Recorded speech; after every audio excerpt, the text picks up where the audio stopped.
Oke, sebelumnya nih, halo dulu Mbak Alin nih. Wah, lama nih nggak ketemu Mbak Alin. Lama banget. Mungkin nanti akan berkabar dulu nih. Nah, jadi market sekarang nih ya, kalau untuk kita yang scalpingan, buat teman-teman scalper pasti ngerasa sering banget keluhannya market sepi, market loyo ya. Memang kalau kita bicara secara volatilitas, saya rasa lebih nggak begitu volatilnya nggak begitu tinggi, nggak kayak sebelum-sebelumnya yang pokoknya satu market, satu sesi, dua sesi itu ada aja yang rame. Kalau sekarang itu mungkin sahamnya itu lebih pelan-pelan, lebih lebih cooling down juga. Jadi ya saya rasa untuk sekarang itu market emang agak banyakan sepi buat teman-teman scalper. Oke, sebelum kita ke tips and trick gimana caranya survive di market yang lagi challenging dengan metode scalping untuk teman-teman, kita akan ke topik bahasan kita yang utama yaitu boleh dikatakan secara singkatnya adalah scalping 101. Jadi seandainya buat teman-teman yang masih baru masuk di market, sebenarnya ada beberapa metode atau gaya yang kita bisa pilih untuk bisa mengembangkan atau menumbuhkan aset kita di market. Selain investing, juga ada trading ya. Trading sendiri ada beberapa gaya, swing trading, dan sekarang yang mau kita bahas adalah scalping. Nah, kalau dari Beli Yoga sendiri, scalping itu jelasinnya untuk teman-teman yang mungkin belum melakukannya, ini apa sih, Beli? Nah, jadi kalau kita tarik ke belakang dulu, jadi belum bahas yang tips-tips expertnya. Nah, kita bahas yang dasarnya dulu. Kalau scalping itu sebenarnya kita trading, gimana scalp itu kan kalau kita cari artinya kan kayak kutu loncat ya. Jadi kita itu memanfaatkan volatilitas market. Jadi let's say kalau market satu hari itu kan bergeraknya, kita selalu lihat closingnya, oh hari ini saham ABCD closingnya naik 5%. Nah, tapi kalau kita mengkerucut lebih pendek lagi, dalam satu hari itu kan ada dua sesi market yang berjalan.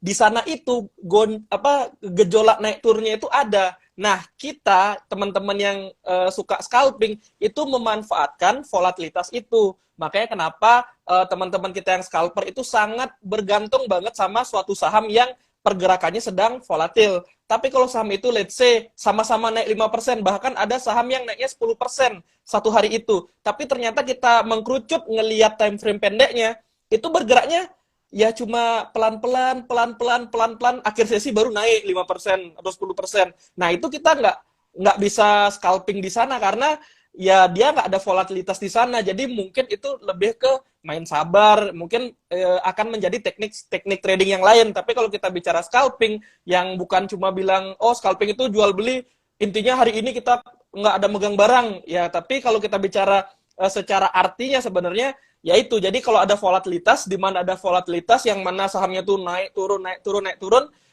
end of day-nya dia let's say 5% di atas atau malah ARB, nah kita udah manfaatin volatilitas tersebut. Itu kita biasanya kalau lagi scalping. Oke, biar tergambar juga buat teman-teman, what's a typical day buat seorang scalper.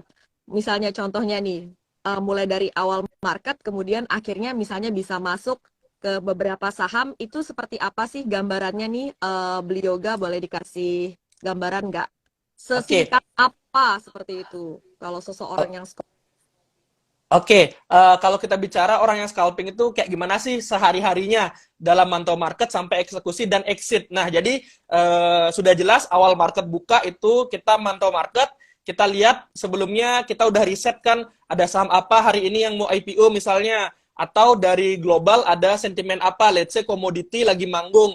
Nah, itu akan ada korelasinya semua. Berarti saham-saham yang nanti manggung paginya itu kurang lebih muter-muter di situ aja karena saham-saham tersebut itu ada sentimennya. Nah, kalau kita bicara nggak ada sentimen nih, market bener-bener ya udah nggak ada berita global apa-apa, nggak ada sentimen apa-apa, berarti kita ketika open market ya kita melihat yang namanya running trade. Jadi kalau kita scalping biasanya teman kita pasti running trade karena running trade itu artinya hari ini yang lagi diperdagangkan atau trending itu apa sih?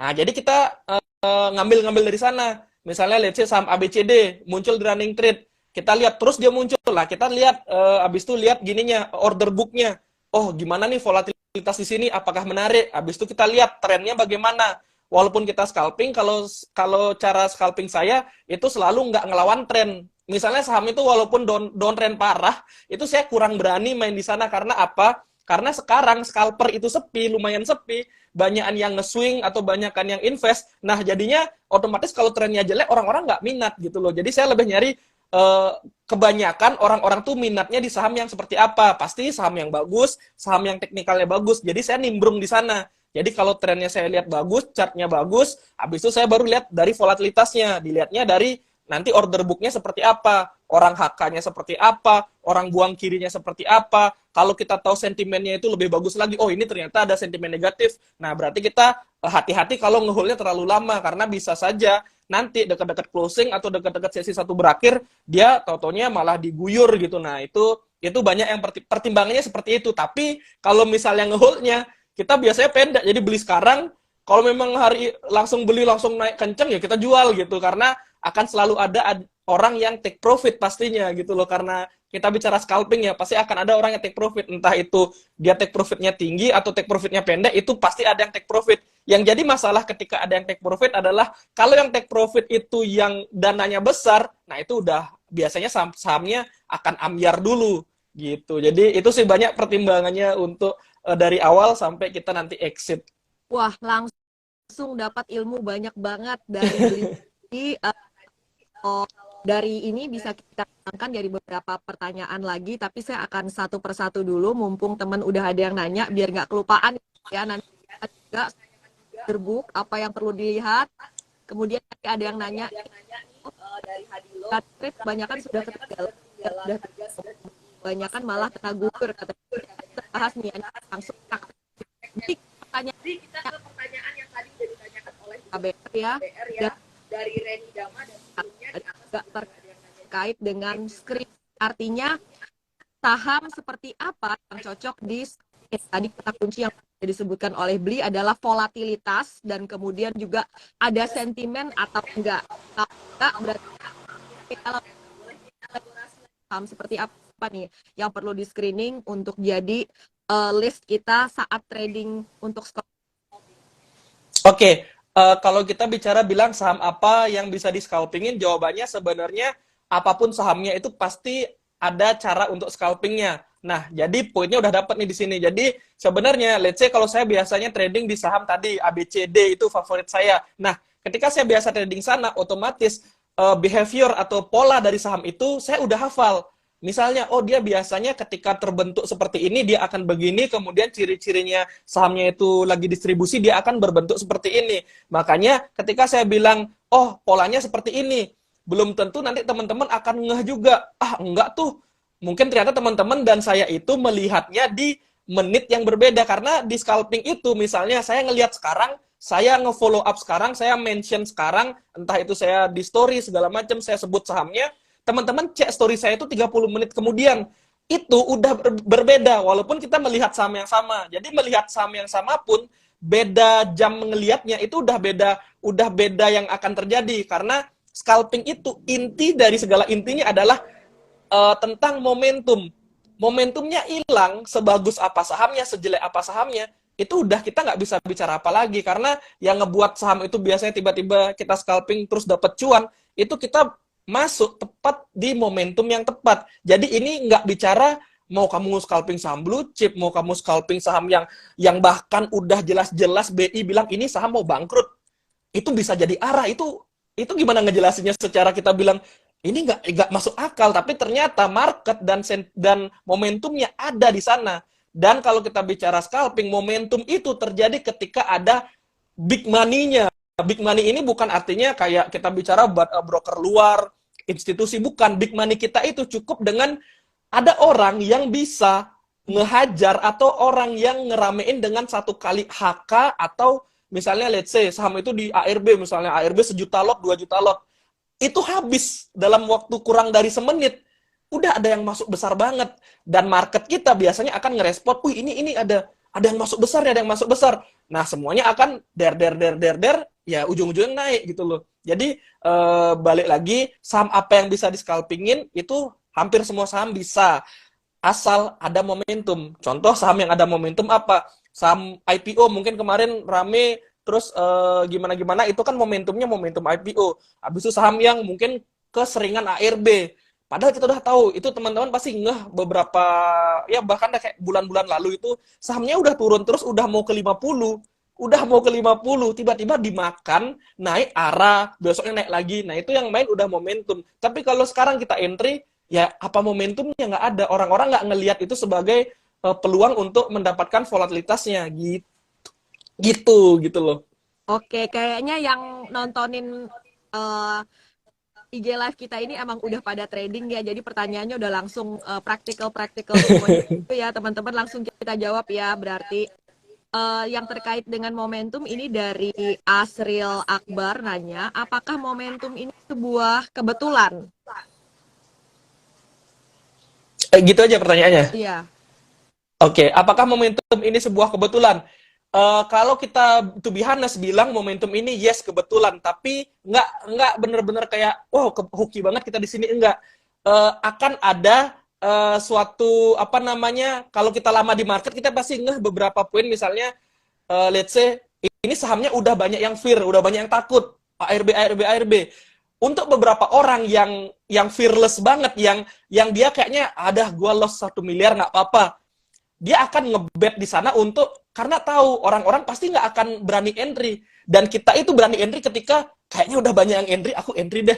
Ada orang gitu, ada orang di market kayak gitu, dan orang-orang yang kayak gitulah yang akhirnya ngebuat ya jadi ujung-ujungnya beneran rame dan momentumnya bener-bener berhasil. Jadi momentum itu nggak selamanya hoki aja, tapi ada beberapa case yang bisa kita jadikan momentum. Let's say kalau saya bilang, karena sekarang udah jarang ketemu ya, kayak tadi, misalnya sahamnya itu ada ARB-nya tebal banget, ada yang berani makan, it's momentum. Kemudian let's say ada offer tebal satu aja, dan itu pas di harga high hari itu. Dan apalagi di chartnya pas itu resisten. Secara offer udah jadi kayak resist, secara chart udah jadi resist beneran, ada yang hajar, it's momentum. Oh, jadi banyak hal yang bisa kita bilang, oh ini momentumnya, ini momentum yang tepat. Bahkan dengan kita lihat charting pun, misalnya let's say chart daily-nya ternyata double bottom atau breakout resistant. Kalau tiba-tiba rame, berarti it's momentum. Jadi momentum itu kayak gitu. Banyak teman-teman yang scalping asal muncul running trade, dicaplok, akhirnya cut loss. Atau akhirnya loss. Jadi kebanyakan disiplin cut loss-nya ketimbang disiplin cuannya. Jadi saya rasa momentum itu ada hokinya juga. Mungkin hokinya kita entry, kita nggak tahu nih ada resist atau apa, kita nggak tahu, kita entry aja, tiba-tiba dihajar terus sampai atas. Ya itu it's called hoki gitu loh. Tapi kan hoki nggak bisa bertahan lama. Kita harus tahu juga, oh alasannya tadi itu rame apa ya? Wah ternyata ada momentum ini, ada momentum seperti ini, ada momentum yang tadi saya bilang mungkin dia pullback sebentar. Itu banyak ada momentum-momentum yang bisa kita dapetin dengan cara kita kulik-kulik sahamnya dan kita tahu polanya seperti itu. Oh, biasaannya kayak gini polanya, kebiasaannya kayak gini gitu. Dan juga kalau biasa saham arah, let's say arah hari ini, besok ya udah besok main lagi, biasanya kayak gitu. Nah, itu momentumnya juga ada karena kemarinnya dia arah, besoknya dia manggung gitu. Jadi itu dia momentum-momentum yang udah pernah terjadi. Nanti ke depannya kan ya kita tinggal kulik-kulik market lagi, dan kita ngeh, oh seperti ini, itu momentum juga ternyata, gitu. Jadi kalau boleh disimpulkan, jeli memanfaatkan peluang, tapi juga enggak asal hajar aja gitu ya. Hmm. Jadi di situ juga dituntut berarti kecepatan pengambilan keputusan ya, dengan Yes. taktis. Hmm. Baik. Dari Reni Dama nanya, cara menangkap momentumnya beli katanya. Oke, kalau cara menangkap momentumnya tadi udah beberapa saya spill juga ya. Misalnya eh, kita kita bicaranya jangan terlalu kayak apa namanya, secara general terus apa, oh berarti momentumnya seperti itu ya, berarti dicatat tuh momentum tuh kalau ada over tebal di HK berarti saya entry segala macam. Enggak se Teoritis enggak itu ya. sementah nggak sementah-mentah itu, nggak seteoris itu. Karena apa? Market ini kan yang trading itu manusia ya, karena kita di market saham, pasar saham itu benar-benar kita pelaku pasar, bukan kayak aplikasi yang pura-pura ngerjain segala macam, itu kita. Nah, gimana kita behavior kita, gimana kebiasaan kita di suatu saham, itu orang-orang juga akan ngeh. Let's say, orang-orang ngeh, oh berarti setiap ada over tebal dihajar, dia bisa naik, berarti akan ada satu orang lagi di belakang yang dengan anggapannya dananya lebih besar, dia ngeh, oh kebiasaan retail kita itu kalau ada offer tebal dia berani hajar. Dia karena tahu, oh aku punya kepentingan untuk jual barang banyak, aku akum di bawah, aku buatin offer tebal, retail pasti makan.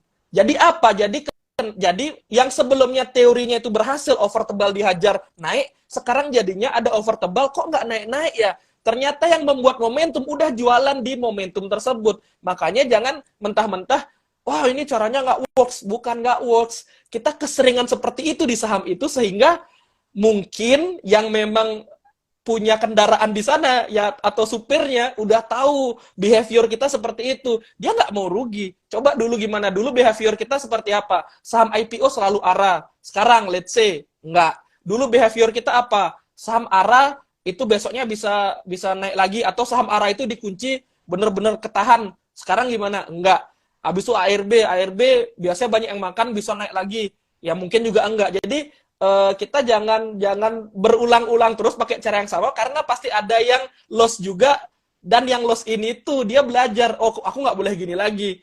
Dan orang yang saya bilang tadi, yang dana besar tadi, udah tahu, oh kita FOMO-nya seperti itu, berarti dia nge-switch lagi caranya. Nah nanti nggak menutup kemungkinan ketika kita semua takut nih ngelihat over tebal, dia udah tahu, oh ternyata secara keseluruhan retail ini takut nih ngehajar over tebal, ya udah dia hajar sendiri. Kita itu akan selalu follow the big money. Makanya yang paling sulit, ini juga kata dari Mas Bekti pernah bilang sendiri, yang paling sulit buat kita sebagai scalper adalah ketika dana masih kecil memang. Itu struggle yang benar-benar harus ngikutin ini. Beda kalau kita udah yakin market ya.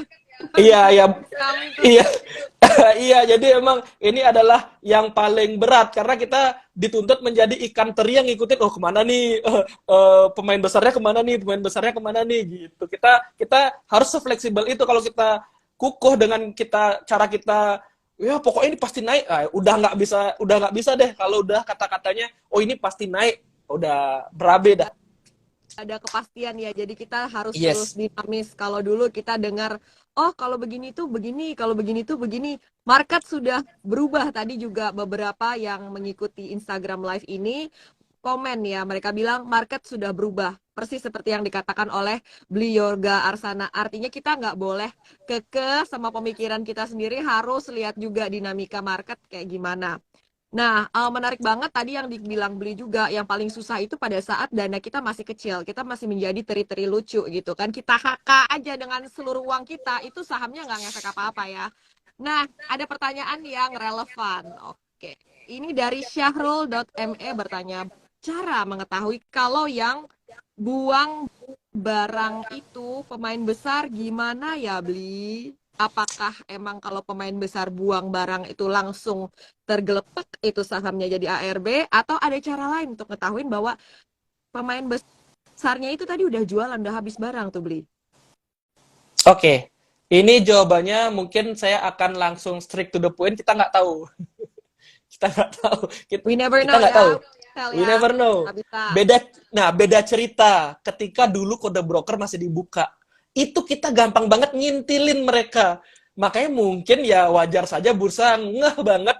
Ini pelaku pasar semua ngikutin broker-broker tertentu nih. Jadinya bener-bener kayak ikan teri yang ngikutin, ih kemana nih gitu. Sekarang kita nggak. Sekarang bagusnya adalah, memang ada bagusnya, kita dituntut untuk analisa. Jadi kita nggak asalan ikut. Dulu memang jadinya karena semua ngikutin, mungkin yang pemain besar juga bete karena ini aku nggak bisa buang barang karena sebelum aku buang udah dibuang yang kecil-kecil duluan. Jadi mungkin bursa ngerasakan negatifnya kalau yang besar ngambak kan, nanti market sepi, ya susah juga jadi yang membuat regulasi kan. Makanya saya ngehnya adalah sekarang itu kita bukan dituntut untuk ngeluhin itu, tapi kita dituntut untuk pinter, di mana kita lebih tajam lagi analisanya. Gimana kita analisanya, kita harus lebih dalam. Misalnya let's say kita dulu gampang banget tahu dengan cara lihat Broksum, apakah tadi yang hajar tembok itu masih punya barang, apa udah net sell, atau bahkan udah kosong sama sekali.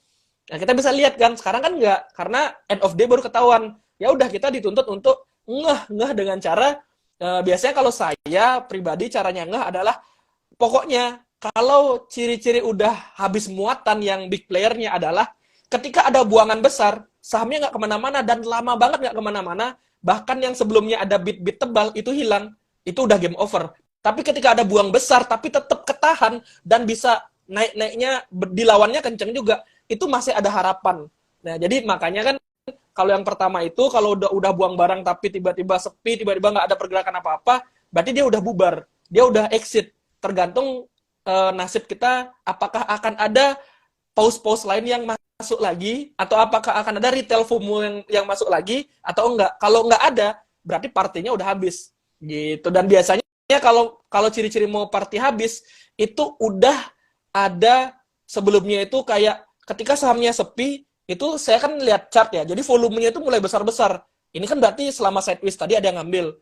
Sahamnya naik, nah saham naik itu harus cepet-cepetan, nggak boleh denial. Denialnya apa? Kita baru ngambil, terus kita expect, oh ini mau dibawa arah, oh ini mau dibawa 10%, 20% hari ini. Nggak bisa, justru ketika naik itulah, kan kita baru masuk, dia udah jualan dengan cantiknya. Jadi kita masuk, dia jual pelan-pelan, bahkan bisa jadi, dia udah exit, kita nggak pernah tahu. Dan yang buat sampai ke atas itu kita sendiri. Baru sampai atas saling timpuk-timpukan, udah, waduh ini kok nggak naik lagi, kok nggak ditahan lagi, kok nggak ada beatable lagi, udah baru tiba-tiba rontok. Biasanya kayak gitu. Beli luar biasa banget pengalamannya. Saya yakin saat Beli menceritakan seperti ini, teman-teman dalam hati banyak yang relate. Oh iya, pernah mengalami soalnya. Jadi beli pada saat sideways tapi volumenya gede-gede. Saat itukah kita ikut beli pas lagi sahamnya anyep diem, atau pas udah mulai dia gerak nih, kita langsung Nah, aja cepet gitu. Tapi kita tahu batasin diri, jangan serakah kayak gitu kan, karena nih udah mulai jualan dia kan, berarti udah di apa ya, udah dihajar gitu, overnya yang itu udah diambil sama dia gitu. sepengalaman saya, jadi saya cerita based on experience, bukan based on kayak cerita mengarang. Jadi pengalaman saya pernah ngelakuin dua itu. Mm-mm. Ketika sideways saya ikut ngambil, dan ketika naik saya ngambil. Kalau bicara lebih cepat dapat lebih cepat exitnya, jelas ketika naik itu lebih cepat exit karena naik, habis itu kita pasti jual. Nah, tapi itu kan jelas naik jual cuan, walaupun nanti loss segala macam itu kan berarti apes ya. Tapi intinya kalau bicara win rate mungkin 70-80% kita dapat win di sana.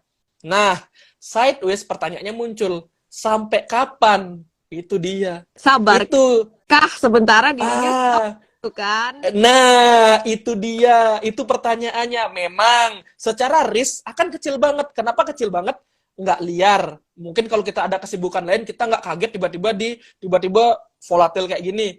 Ya kita bisa akum lucu-lucu pelan-pelan. Tapi pertanyaannya, kapan mau ditariknya? Itu dia. Kecuali kita trading samping bandar. Oh, siap-siap ya mau kita tarik. Ya udah, kita kan tinggal senyum-senyum tipis-tipis saja, wah cuan hari ini. Tapi masalahnya kan kita trading sendiri, kita trading lihat market. Toh malah saya pernah soalnya Mbak Alin, saya akum aja karena saya bilang, oh ini lagi sideways tapi ada yang makan nih, saya makan juga ikut sidewaysnya. Lama-lama jadi saya nunggu satu saham ini, dan saya udah akum di sana nih. Saham lain itu lagi liar, lebih liar banget. Dan lucunya market adalah saham yang lain liar, saham yang tadinya sideways ini tiba-tiba pada buang. Ternyata pada pindah ke sana semua. Kita anggapnya kasarnya berpikir seperti itu karena market sepi, nggak ada saham yang menarik. Ya udah kita ikut akum nih karena pada akum. Yang manggung saham B. Ya kita pindah ke sana semua, orang-orang pada buang saham yang akum tadi. Nah, jadi itu kalau bicara win rate, kalau yang lagi akum, itu win rate saya sangat kecil karena seringan apes karena yang manggung totalnya saham lain. Tapi pernah juga saya lagi akum, saya lagi lucu-lucu aja akum, tiba-tiba ada yang narik, bitnya tebel, rame. Wah, itu happy banget karena wah saya tidak salah akum nih gitu. Tapi itu Pertanyaannya itu aja. berarti ya beli ya. Iya, lebih jarang terjadi, lebih susah kita tahu kepastiannya. Kita kan tadi udah tahu market ini sendiri nggak pasti, udah market nggak pasti, akum sahamnya nggak pasti kapan ditariknya. Makanya saya udah tahu nggak pasti, saya cari yang pasti ditarik dulu deh. Oh ini ditarik, ya udah saya ikut sana. Nah, Gitu. Biasanya kalau saya mungkin akan nggak cocok sama teman-teman, itu jadi kan balik lagi ke stylenya emang suka yang akum atau suka yang emang nyari yang lagi volatile aja gitu. beli yoga sana berarti memang sangat agresif ya, makanya masuknya ke yang sudah jalan gitu, ketimbang nungguin yang masih sideways tapi diakumulasi. Ini ada pertanyaan dari Wahyudi SW. Nah, kalau misalnya lagi scalping nih, beli, dia nanya ya, apa indikator dan time frame yang dipakai untuk scalping, beli? Masih sempet nggak kamu untuk lihat indikator atau naked chart aja, beli? Oke, kalau indikator jujur untuk chart yang pendeknya ya, let's say chart saya pakai 3 menit. Jadi chart yang saya pakai itu chart 3 menit. Kalau lihat di chart 3 menit itu naked. Benar-benar nggak pakai indikator apa-apa karena kan ngelihat pun misalnya ngelihat indikator apa itu volatilitasnya nggak begitu jadi indikator apa-apa di kita. Justru yang saya pakai indikator itu di chart, saya kan pakai 2 chart, chart intraday, chart 3 menit, dan chart daily untuk lihat tren panjangnya. Chart daily-nya saya pakai indikator cuma moving average aja. Jadi saya pakai moving average karena di chart daily itu saya lebih ngelihat tren besarnya. Karena saya pengen lihat teman-teman kita yang nanti itu nge-swing atau teman-teman kita yang emang based on charting itu ngelirik saham apa. Jadi kalau chartingnya bagus kan teman-teman kita yang emang punya style yang berbeda itu pasti suka sama sahamnya. Karena suka, sahamnya rame. Jadi itu, kalau yang intraday saya naked banget, bener-bener cuma chart 3 menit doang sama ada volume-volume doang yang saya bilang tadi. Jadi saya tahu selama sideways ternyata volumenya lumayan ada yang makan nih gitu, atau ada yang buang atau ada yang makan. Intinya ada yang nampung nih dengan volume segini selama sideways kayak gitu. Oke, jadi yang simple aja ya teman-teman belinya pakainya, semoga membantu.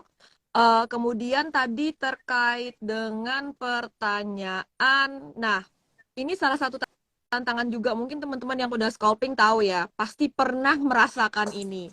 Kalau kita masuk ke saham nih, kita ragu-ragu ya, kita udah mantau tadi, kayaknya sideways nih, kayaknya ada akum nih, tapi kita kan, ntar nunggunya kita nggak tahu sampai kapan, lihat-lihat yang lain dulu deh, pas kita balik lihat yang saham tadi, ternyata udah jalan gitu kan, tapi udah naik segini nih, kita kan ragu masuk kan beli, ragu HK, udah naik segini nih, tau naiknya lebih kenceng lagi, lebih kenceng lagi, pas kita, ya daripada ketinggalan, pas kita HK malah saat itulah dia melorot gitu kan, mungkin teman-teman pernah mengalami ya kan, ragu masuk nggak begitu akhirnya berani masuk malah melorot, tapi berharap akan ada yang lain lagi ngelanjutin, akan berharap ini akan di breakout lagi karena offer masih ada nih di atas nih, masih ada yang punya barang kayak gitu kan. Nah kalau kayak gini gimana nih beli, ini salah satu masalah atau tantangan yang dihadapi teman-teman yang scalping tapi di saham yang udah jalan tadi untuk scalpingnya. Oke, kalau itu saya ngelihatnya gini ya, memang scalping ini, jadi kita spesifik bilang scalping, yang kita nggak tahu yang lain, kita bicara scalping. Scalping itu menurut saya, selain dari kita harus jago teori, kita sering praktek, itu ada satu yang biasanya ini tuh mempengaruhi entah kita berani entry atau berani exit, atau entah kita ngeyel FOMO atau kita takut. Itu psikologi kita. Walaupun kedengarannya sepele, ini di basic-basic kita belajar pun selalu diajarin psikologi. Memang karena sepele banget, kita bahkan nggak sadar yang ngedrift kita atau yang ngebuat kita entry itu sebenarnya bukan karena kita bodoh nggak tahu.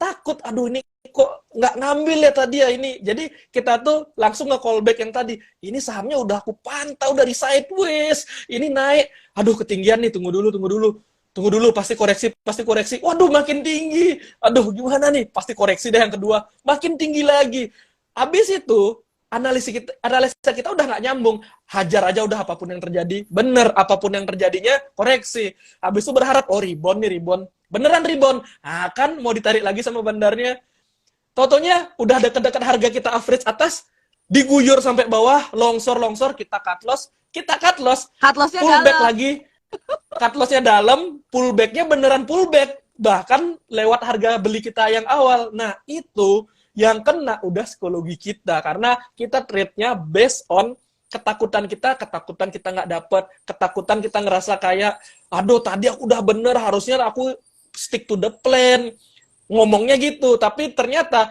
ngelihat gejolak naik-naiknya itu, kita udah bukan diri kita yang pintar tadi, tapi udah kayak ya udahlah aku beli aja nih daripada nggak dapat barang. Nah itu saya juga sering banget, karena beberapa saya udah analisa nih, ini bener nih kayak gini nanti. Contoh deh tadi juga ada saham yang kayak clue-nya saham yang IPO. Saya udah ngambil, ini IPO belum ada naik seberapa. Emang sih harganya ribuan, cuma masa sih nggak naik sebentar aja? Ini harusnya naik loh, karena nggak ada yang guyur, bidnya dijagain. Ada nih pasti tahu teman-teman saham baru IPO harga 1000-an. Saya beli udah harga bawah nih beli. Beneran dijaga harganya. Tapi karena itu dia, aduh ini kayak nggak kuat deh, saya jual lah pendek. Habis jual, bener literally habis done, HK, naiknya 8%. Saya beli di 2%, jual di 3%, 1% doang, naiknya sampai ke 8%-an, 7%-an. Balik lagi nggak? Itu Kamu balikin nggak kalau kayak gitu? Re-entry enggak, nggak? enggak, karena saya udah tahu kalau saya entry lagi ini drifternya udah emosi saya aja karena ngerasa anjir harusnya hari ini aku bisa closing 5%, 6%-an cuan, tapi malah dapat 1%. Tapi kalau kita entry lagi, saya udah tahu kalau entry lagi possible turunnya berarti udah melebihi cuan saya gitu loh. Makanya nggak usah aja karena udah seringan kayak gitu, makanya saya biarin dah. Cuma besok jadi pelajaran, besok lebih pede aja. Di saham ini berarti seperti itu. Biasanya saya kayak gitu.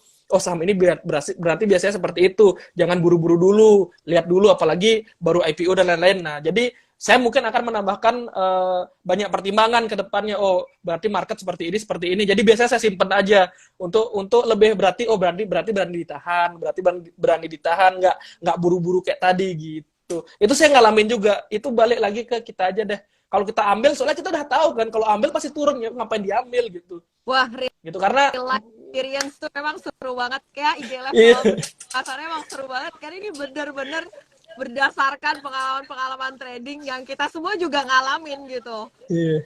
Beli tadi ada yang nanya, kalau kita selisih kayak gitu sama saham, nah itu solusinya gimana Beli? Kata Agus Prabowo 48. Kalau kita apa katanya? Kalau kita kayak tadi tuh, kayak istilahnya tuh kan, tahu gitu. Mana?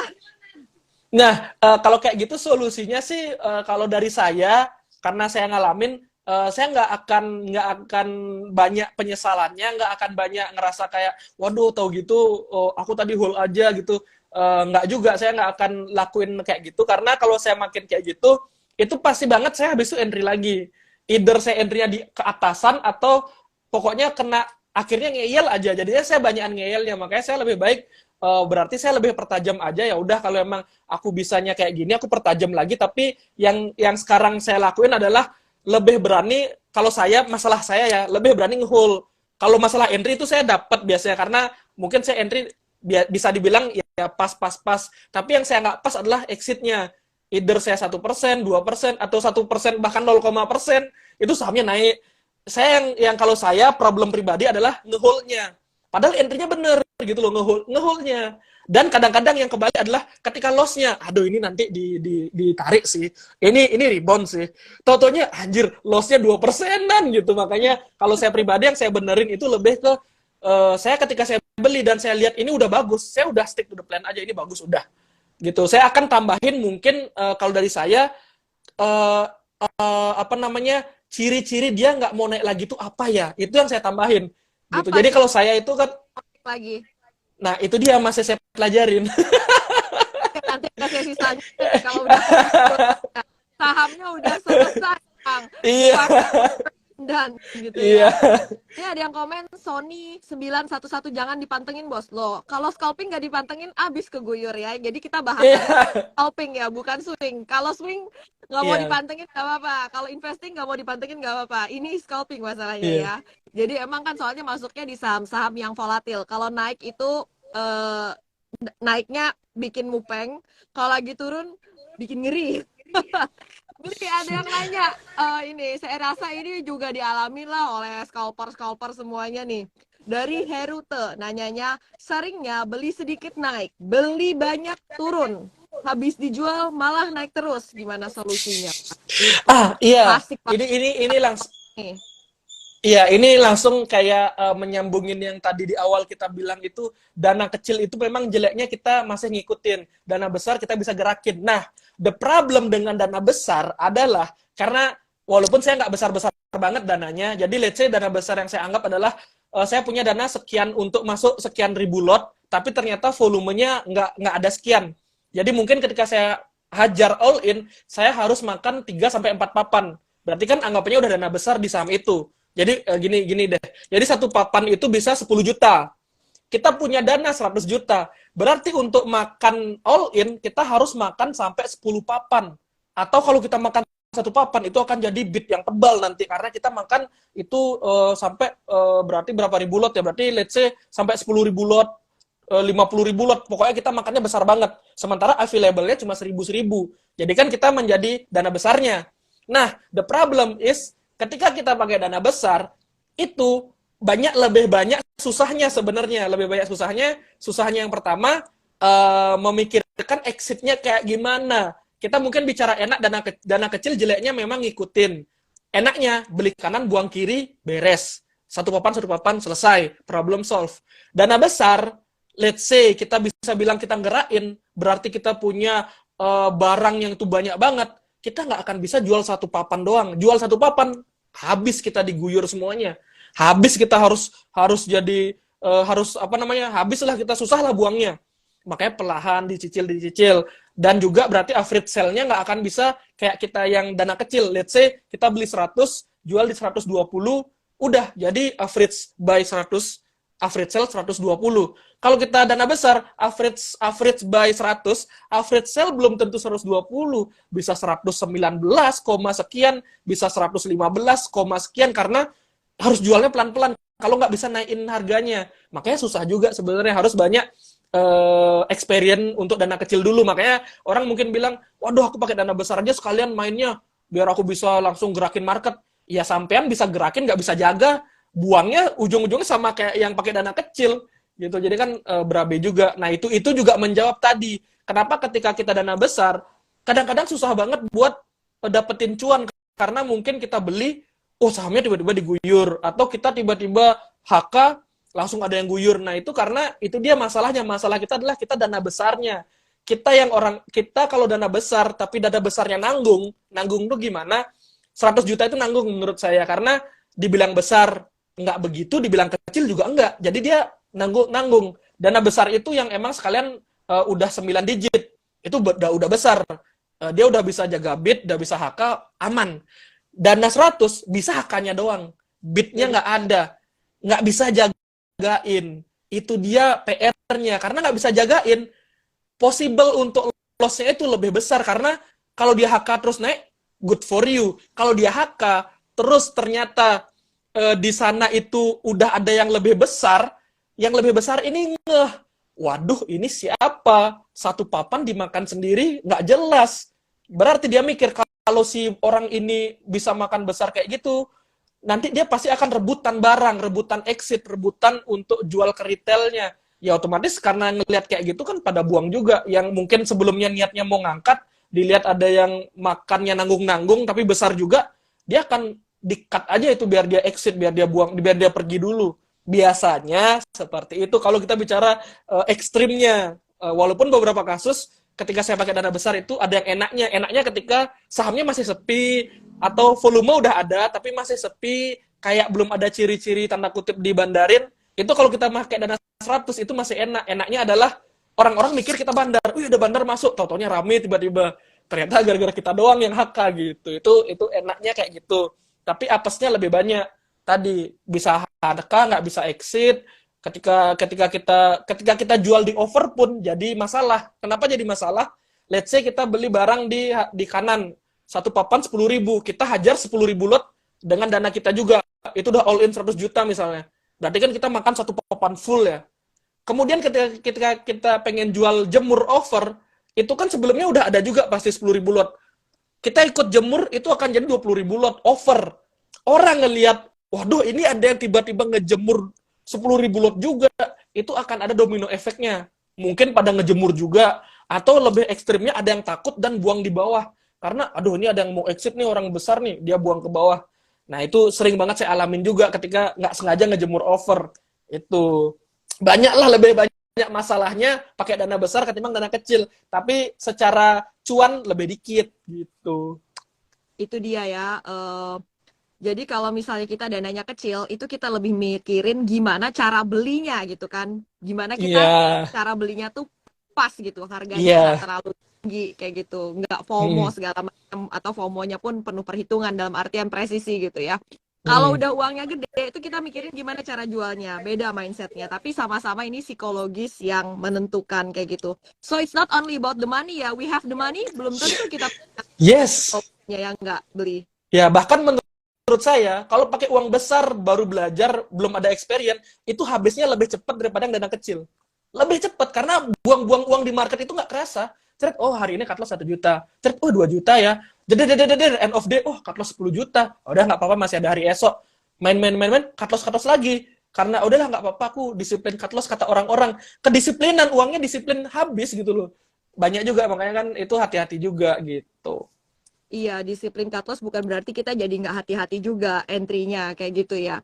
Kemudian kalau terkait dengan volume itu apakah kita perlu memperhatikan beli dalam artian di bid offer-nya berapa banyak volumenya.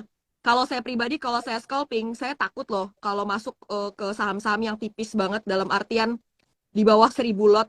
Itu ngeri banget. Saya sih nggak mau sih. Saya maunya yang carinya di atas 10.000 lot per papannya kalau saya. Nah, volume ini gimana kalau lihat ada yang nanya nih? Oke, benar. Jadi volume itu juga ngaruhin volatilitasnya. Memang di awal saya bilang kita scalping nyari yang volatilitas tinggi, tapi jangan ditelan mentah-mentah. Oh berarti beliau gas selalu scalping di saham yang volumenya di bawah 1.000 karena kan itu paling volatile beli. Oh no, nggak segitu juga. Memang volatile, tapi duit bisa masuk nggak? Kayak tadi Mbak Alin bilang juga di bawah 1.000 yang 100-an, 300, 500 itu harga 100 juga. Jadi kan satu papan cuma isinya sejuta, bahkan 100.000, ada yang isi 100.000 doang. Berarti kan kita pengen nyari uang makan di sana nggak bisa karena ya kalau entry satu papan itu cuma isi 1 juta. Berarti kalau kita mau all in 10 juta misalnya atau mau entry 10 juta, itu kita nggak akan bisa exitnya akan harus guyur berapa papan kita exit. Jadi kan nggak hitung-hitungannya nggak masuk kecuali memang saham seperti itu diproyekin misalnya udah direncanain dia akum dulu nanti dia isi volumenya itu udah ranah beda cerita. Tapi kalau kita ranah sehari-hari, saya biasanya akan selalu untuk nunggu dulu sampai benar-benar ada volume karena kalau nggak ada volume ya kita mau entry apa, mau makan apa, mau buang mau HK-nya gimana, mau exitnya juga gimana. Jadi buat teman-teman juga pikirin juga kalau kita HK ini berapa sih kita ngabisin duit gitu. Misalnya uangnya ternyata 100 juta, tapi entry-nya saham-saham yang cuma tipis banget gitu. Tapi nggak ada plan. Jadi nggak ada plan loh ya. Asal HK aja. Karena bilang, oh ini bisa volatile ini.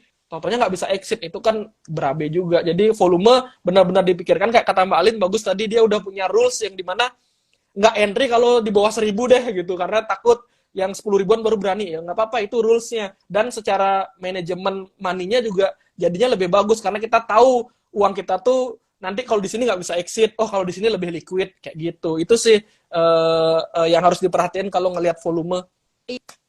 Iya. Nah, kemudian ada pertanyaan, saya kira ini biar kita dapat jawaban yang realistis berdasarkan dari pengalaman beli sebagai seorang scalper ya. Saya kira ini penting sih untuk dibahas bersama-sama. Erik Arianto nanya, beli cara tahu saham bakal naik di atas 5% gimana? Oke, pertanyaannya bagus ya. Cara tahu Andai naik kan di kita atas. tahu enak ya beli. Tapi Iya. ada jawabannya nggak nih beli? Oke. Sebenarnya ciri-ciri saham yang naik 5% caranya tahu gimana? Saya sebenarnya juga nggak tahu. Kalau saya tahu juga saya pengen tahu gimana tuh caranya kita tahu saham ini bakal naik 5% ke atas. Sebenarnya kita nggak tahu. Kita nggak tahu apakah saham itu akan naik di atas dari 5% atau enggak setiap harinya. Karena kan kalau kita tahu, udah kita pasti selalu cuan. Karena ya tinggal beli sekarang aja di harga 1%-nya, nanti 5% jual. Atau apes-apesnya beli 1%, jual di 3%, udah cuan juga. Tinggal masalah sizing money-nya aja. Cuan 10 juta berarti 100.000, 100 juta berarti 1 juta setiap hari, end of day berarti dapat 25 juta, 20 juta sebulan. It's work gitu, bagus banget. Tapi kan kita masalahnya nggak tahu. Mungkin yang bisa kita lakukan adalah ketimbang terlalu mengincar gimana cara tahu saham itu hari ini naik sampai 5%, lebih baik kita kalau saya pribadi lebih sukanya kayak gini. Saya nyari saham yang hari ini sekiranya itu akan rame dulu deh. Kalau saya nyarinya yang rame dulu. Karena kan saya scalping ya, jadi otomatis di luar dari berapa persen dia naik, saya nyari potensial akan rame itu di mana. Balik lagi ke awal tadi berarti, lihat ada sentimen kah, ada chartnya bagus kah, ada apakah itu. Nanti masalah berapa persentase itu udah nggak mikir lagi karena rugi juga. Kita udah sibuk dapetin saham 5%, take profitnya juga cuma 0,7, 0,4. Ya mau ngapain juga, ya capek-capek kita tahu 5% naiknya tapi take profitnya cuma segitu. Makanya kalau saya ketimbang fokus di persentasenya berapa, saham apa sih yang sekiranya akan frekuensinya rame, diperdagangkan rame, Kalau udah diperdagangkan rame, itu kalau orang-orang emang FOMO, itu bisa ditarik bahkan 10% bisa tuh sehari. Asal kita bener dapat yang lagi rame. Karena kalau misalnya bicara 5%, ada kok saham yang dari pagi sampai siang pelan-pelan 5%. Apakah kita bisa scalping di sana? Kan enggak. Makanya saya cari yang, kalau saya cari yang emang lagi rame, volumenya sesuai sama budget, dan saya tahu, oh ini sahamnya biasanya polanya nggak kasar-kasar banget. Kasar tuh dalam arti gimana beli? Kasar itu cek-cek dekat-dekat akhir sesi, rontok semua hilang jadi ARB. Wah itu kan meninggal saya kayak gitu ya. Makanya beberapa saham saya udah, oh ini polanya seperti ini polanya seperti ini. Cara tahu polanya gimana? Ya pantau marketnya gitu loh. Nggak ada rumusnya. Kalau ada rumusnya mah bahaya juga sebenarnya. Kalau ada rumusnya mah enak, semua aja di market ya kan. Ngapain kita menghadapi tantangan bisnis dunia real, menghadapi office politics yang kadang pelik kan, semuanya aja di market kalau emang enak. Karena nggak enak, Iya. karena nggak semudah itu. Makanya nggak semua orang masuk ke market kayak gitu ya. Yes. Ada Erik Arianto yang tadi nanya, mengkomentari. Kadang kesel cuma dapat 1 sampai 2 tik, giliran tetangga bisa dapat 5 tik. Biarin aja itu mah tetangga. We race against ourselves ya. Ini dari saya pribadi. Jadi kita tuh sebenarnya bukan bersaing dengan orang lain. Kita bersaing dengan diri sendiri, mengalahkan diri sendiri, ya nggak? Mengalahkan emosi Iya. kita, Iya benar-benar. mengalahkan serakah kita. Ya nggak beli. Biarin Iya aja benar nggak? tetangga. Percaya nggak?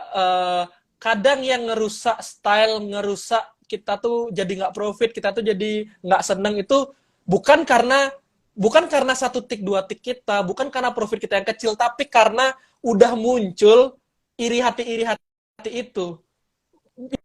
Bisa jadi sebenarnya saya juga sering ngalamin kok, misalnya waduh sebenarnya kita udah dapet cuan nih, udah dapet cuan, tapi kayak yang tadi katanya Kak Erik tadi tuh, nge-compare lah sama tetangga, nge-compare udah ada peribahasanya, rumput tetangga lebih hijau gitu. Mau gimana pun whatever we do, rumput, let's say saya dulu nih jadi saya cerita deh. Jadi awal ketika saya masih bareng-bareng di Jogja sama teman-teman yang lain, itu sehari-sehari bisa cuan sejuta. Apakah saya puas gitu? Jawabannya enggak. Karena apa? Teman-teman 10 juta. Anjir, ada yang bisa beli Nmax hari ini. Anjir, ada cuannya Alphard hari ini. Apakah saya puas berarti 1 juta? Enggak. Saya level up lagi, pengen lebih cuan lagi. Let's say dikasih. Sehari saya bisa let's say sampai 2-3 juta. Apakah saya puas? Enggak juga. Belum sampai nih targetnya nih. Gitu, belum sampai nih. Terus itu nggak sampai akhirnya udah nggak sampai. Akhirnya apa yang terjadi? Pengen lah gimana sih caranya biar bisa cuan besar-besar bla bla bla, ikutlah ke sana sini, pokoknya bingung lah, jadinya bingung. Jadi gini lah konteksnya, gini, udah cuan nih, udah punya duit nih, udah cuan, bisa cuan di market, tetap ngerasa kurang, ini ilmu yang tidak paten, karena tidak bisa cuannya beli Nmax 1 hari, tidak cukup ini cuan ini, tidak cukup, nyarilah lebih liar, oh ternyata kayak gini, coba lagi, jadi makin menggebu-gebu gitu loh, dan akhirnya singkat cerita kena hajar lah, ternyata market nggak sesuai, padahal udah denger gini-gini, ternyata nggak sesuai, market jelek banget, hancur sehancur-hancurnya, jadi kayak loss.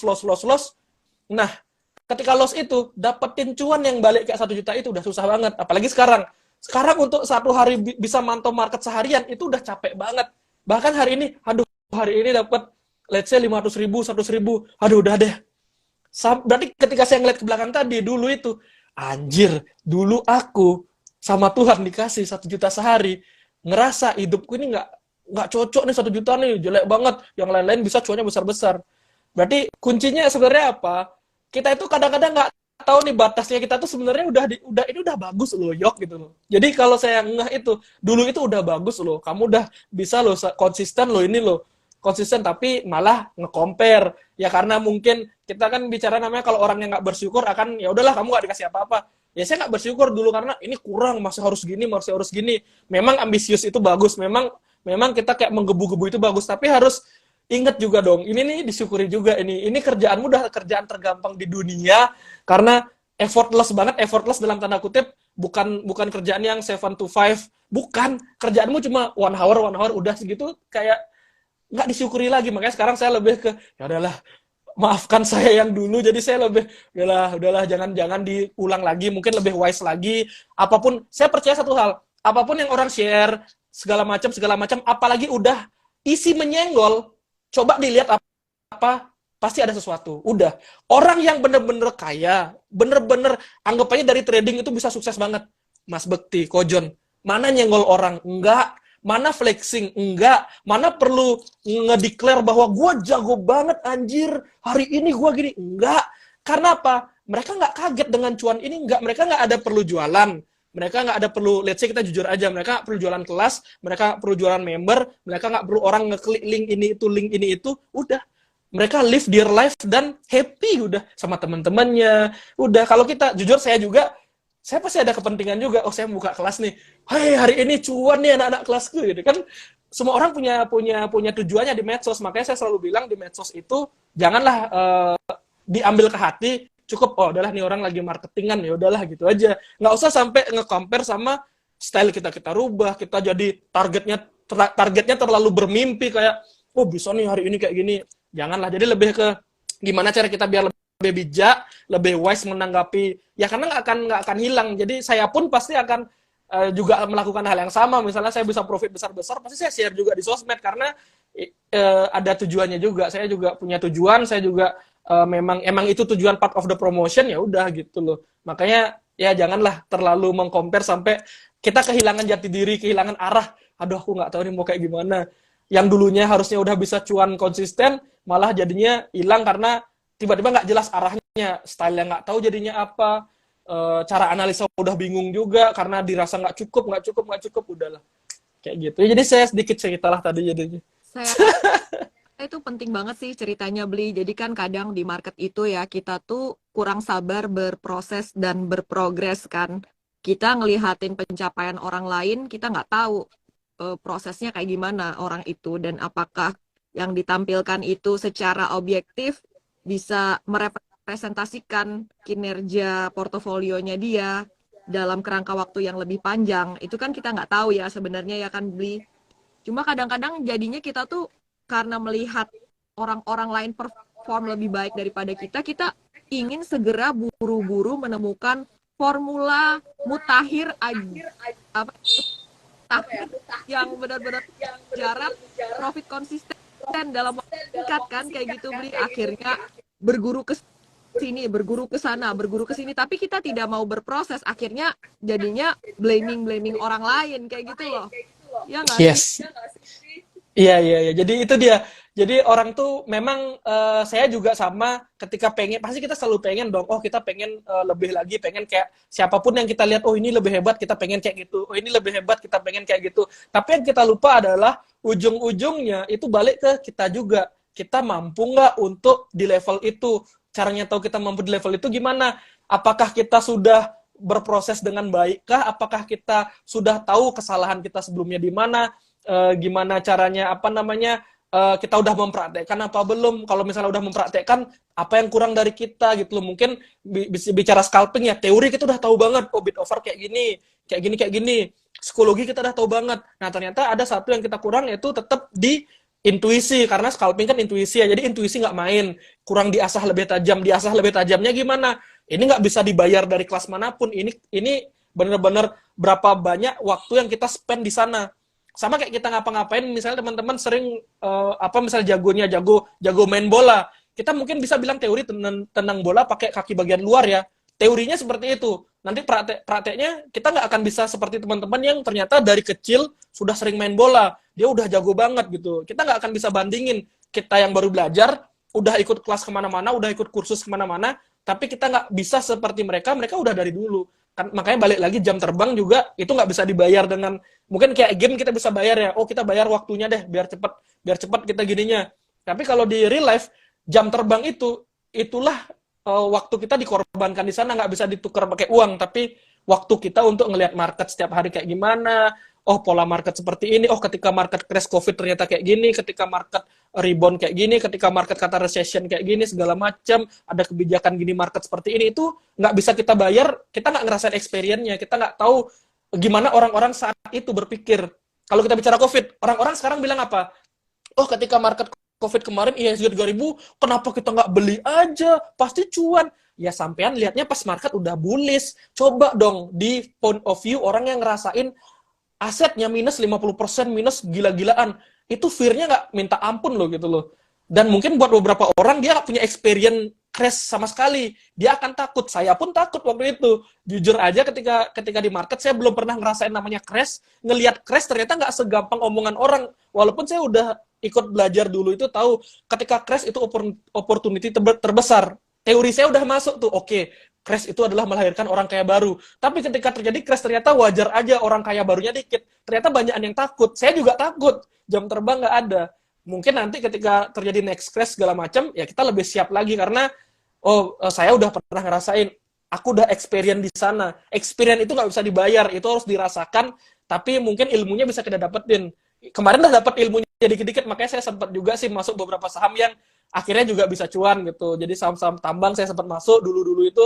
Jadi tetap bisa juga sih, walaupun nggak ada experience tapi ada teori bisa juga. Tapi lebih baik experience punya, teori ada, udah tinggal tunggu kapan nih waktunya kita untuk to the moon gitu. Dikasih waktu momentumnya kayak gitu ya Beli ya. Saya suka banget statement dari Beli Yoga tadi bahwa kita tuh nggak bisa bayar untuk pengalaman itu, experience emang harus terjun sendiri di market, merasakan sendiri kayak gitu. Karena dari teori dengan kita saat menjalani langsung itu tuh beda bener-bener ya.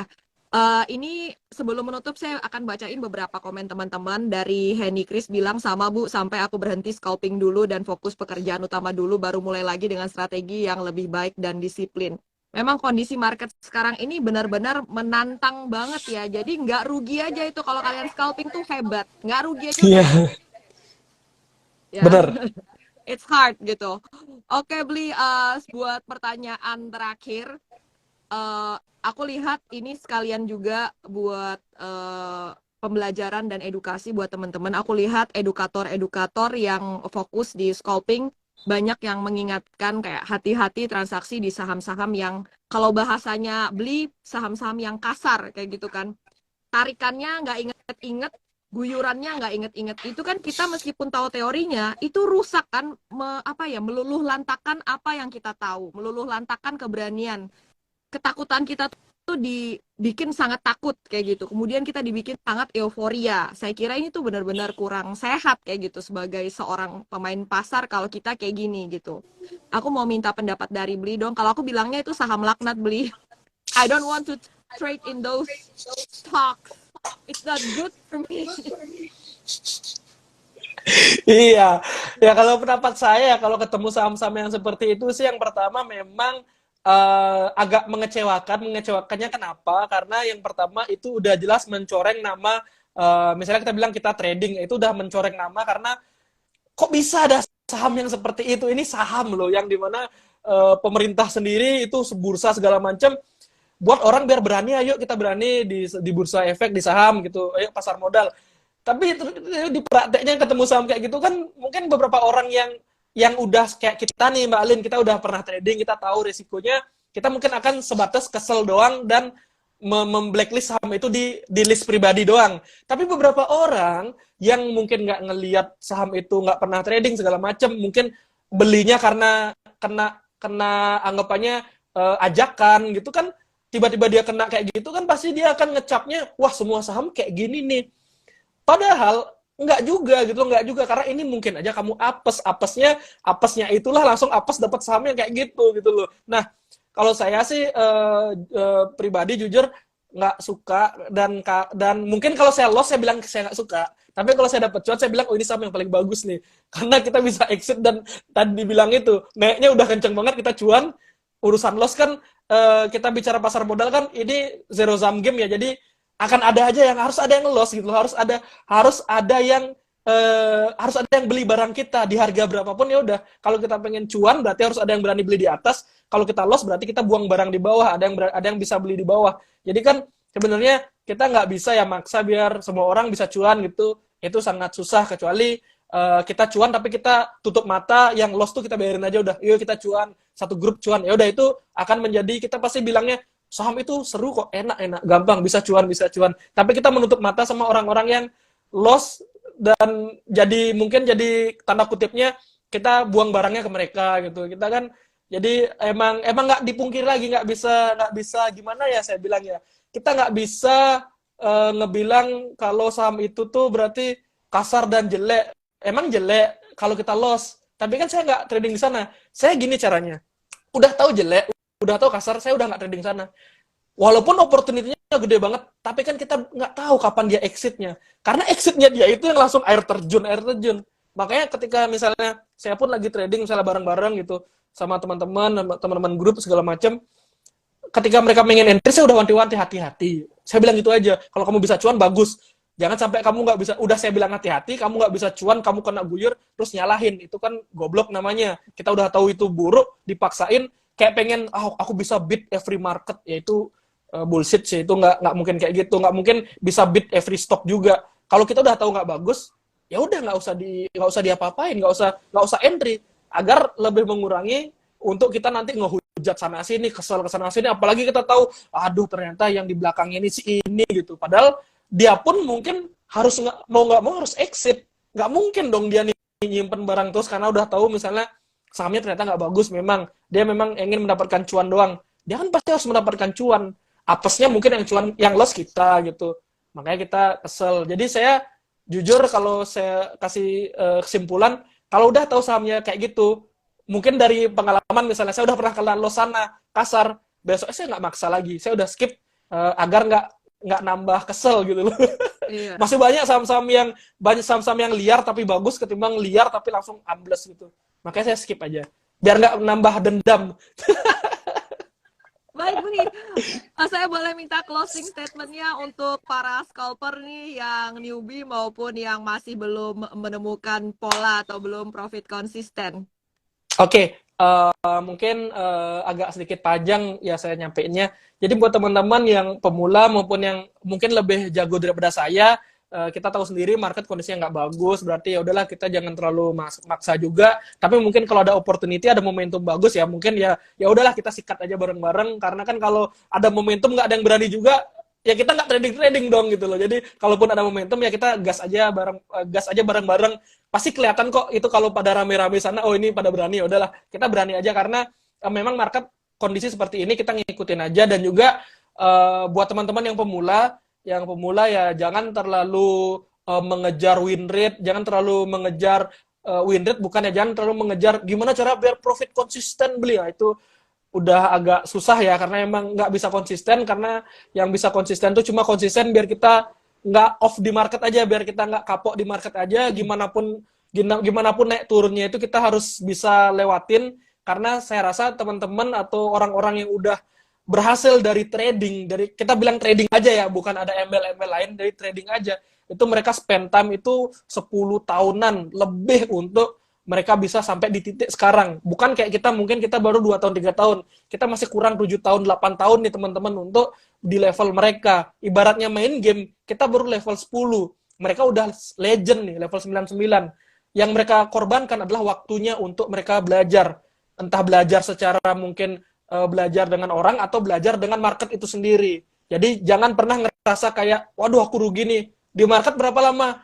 Baru 2020 beli. Ah, anjir baru 3 tahun. Kalau yang kita dengar yang hebat-hebat, marketnya dari kapan? Oh dari 2008, 2009, 2010 pernah ngerasain crash segala macam. Kita kan baru sekali doang crash COVID kemarin.